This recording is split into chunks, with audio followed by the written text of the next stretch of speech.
పూరి జగన్నాథుడి యొక్క ఆలయం మన ప్రపంచంలోనే ఎన్నో వింతలు అద్భుతాలు కలగలిపి ఒక కట్టడంలా నిర్మించిన ప్రదేశం.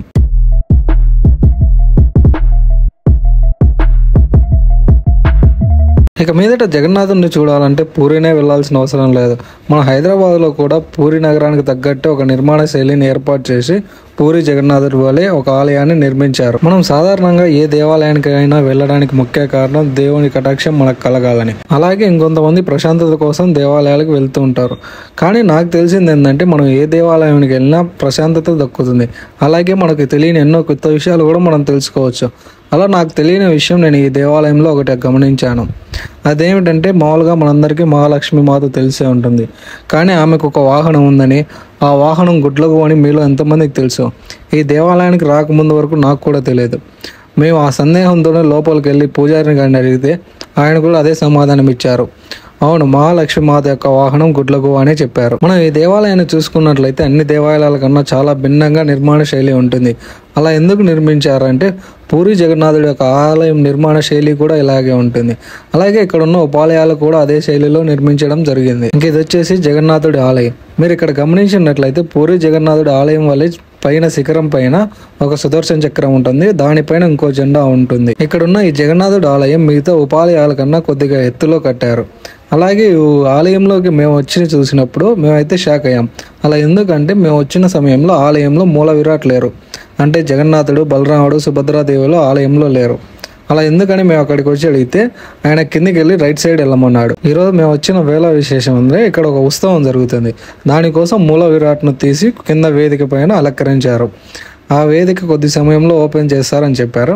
ఈలోపు ఖాళీగా ఉండడం ఎందుకని మనం ఎంత ఆలయం అంతా తిరిగి తర్వాత అక్కడికి వెళ్దామని ఇక్కడ ఆలయంలోకి వచ్చాం. ఇక్కడ మనం చూసుకుంటే చాలా ఉపాలయాలు ఉన్నాయి. అంటే మీరు ఇప్పుడు చూస్తున్నారు కదా, లెఫ్ట్ సైడ్ కటన్స్తో క్లోజ్ చేశారు. అక్కడే మూల విరాట్, జగన్నాథుడు, సుభద్రదేవి, బలరాములు అయితే ఉన్నారు. కొద్ది సమయంలో దాన్ని ఓపెన్ చేయబోతున్నారు.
ఇంకా మీరు ఇక్కడ చూసినట్లయితే సేమ్ పూరి జగన్నాథుడిలో మూల విరాట్స్ ఎలా ఉంటారో ఇక్కడ మూల విరాట్లను కూడా చెక్కతో తయారు చేయడం జరిగింది. ఇంకా పూరి జగన్నాథుడు ఆలయంలో అయితే ప్రతి 12 సంవత్సరాలకు ఒకసారి చెక్క విగ్రహాలు మారుస్తారు.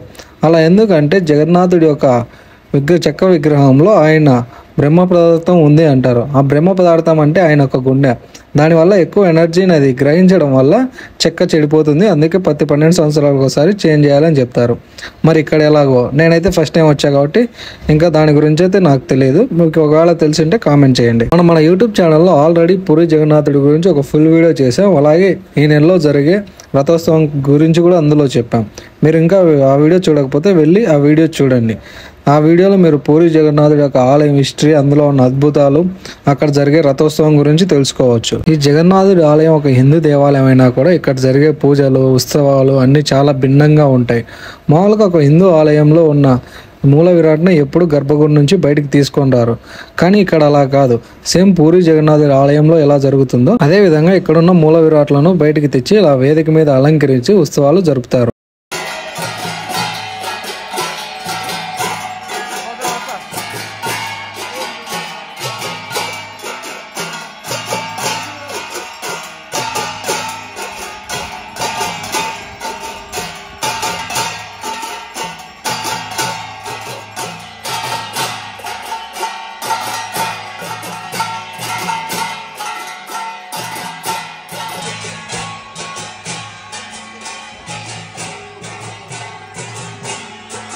ఇవాళ ఉత్సవంలో భాగంగా బలరాముడిని అలాగే జగన్నాథుడి గజ రూపంలో అలంకరించారు. మీరు చూస్తే ఫస్ట్లో ఉన్నది బలరాముడు, తర్వాత సుభద్రాదేవి, చివరన జగన్నాథుడు ఉంటారు.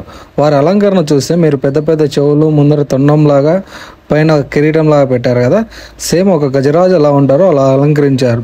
అలా అలంకరించి మేళ తాళాల మధ్యలో పూజలు నిర్వహించి హారతులు ఇవ్వడం జరుగుతుంది. మీరు ఈ విగ్రహాలను చూసినట్టయితే మామూలు ఒక విగ్రహం పూర్తిగా తయారైతే ఎలా ఉంటుందో అలా కనిపించదు.